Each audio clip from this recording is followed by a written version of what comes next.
بسم اللہ الرحمن الرحیم۔ تمام ویورز کو السلام علیکم ورحمۃ اللہ وبرکاتہ۔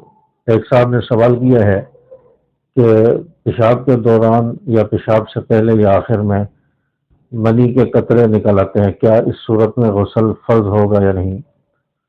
تو اسی بارے میں آج کے اس ولاگ میں ڈسکس ہوگی۔ ویڈیو میں آخر تک ساتھ رہیں، انشاءاللہ آپ کو بھی مسئلہ اور بات سمجھ آئے گی۔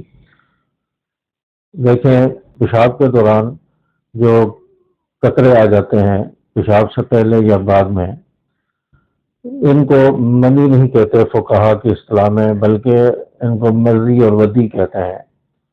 مزی اور ودی فقہا کی اصطلاح میں اس کو کہا جاتا ہے، اس کو منی نہیں کہا جاتا۔ منی اس وقت نکلتی ہے جب انسان شہوت کی حالت میں ہو، یا میاں بیوی آپس میں ملاقات کریں یا احتلام کی صورت میں، اس وقت جو چیز نکلتی ہے اس کو منی کہا جاتا ہے۔ اس کے علاوہ پیشاب کے ذریعے یا پیشاب سے پہلے یا بعد میں جو نکلتی ہے اس کو فقہا کی اصطلاح میں مزی اور ودی کہا جاتا ہے۔ تو یہ پیشاب کے بعد یا پیشاب سے پہلے جو قطرے نکلتے ہیں، اس سے جو ہے غسل فرض نہیں ہوتا۔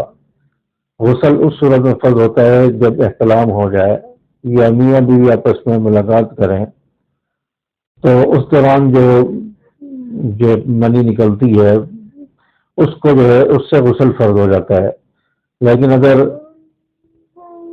پیشاب کے دوران کچھ قطرے نکلے تو اس سے جو ہے غسل فرض نہیں ہوتا۔ تو اس لیے یہ بات ذہن میں رہے کہ ہمارے بعض لوگ جو ہے یہ سمجھتے ہیں کہ قطرے پیشاب کے ساتھ نکل آئے تو جو ہے غسل فرض ہو گیا، وہ غسل کرتے ہیں، تو دوبارہ پیشاب کے لیے پھر نکل آئے تو پھر غسل کرتے ہیں۔ تو آج کل پانی کا ویسے مسئلہ ہے، تو یہ غسل فرض نہیں ہوتا۔ آپ جو ہے بے فکر ہو کر جو ہے اس سے نماز بھی پڑھ سکتے ہیں وضو کر کے، اور آپ جو ہے باقی تلاوت وغیرہ اور بھی ذکر اذکار وغیرہ کر سکتے ہیں۔ اس سے آپ کی عبادت پر کوئی فرق نہیں آئے گا اور غسل پر کوئی فرق نہیں آئے گا۔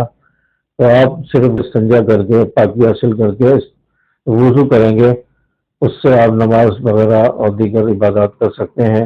آپ کو نئے سرے سے غسل کی ضرورت نہیں ہے، غسل فرض نہیں ہوتا۔ امید ہے کہ بات سمجھ آ گئی ہوگی۔ ویڈیو کو لائک اور شیئر کر دیں، چینل کو سبسکرائب کر دیں۔ السلام علیکم ورحمۃ اللہ وبرکاتہ۔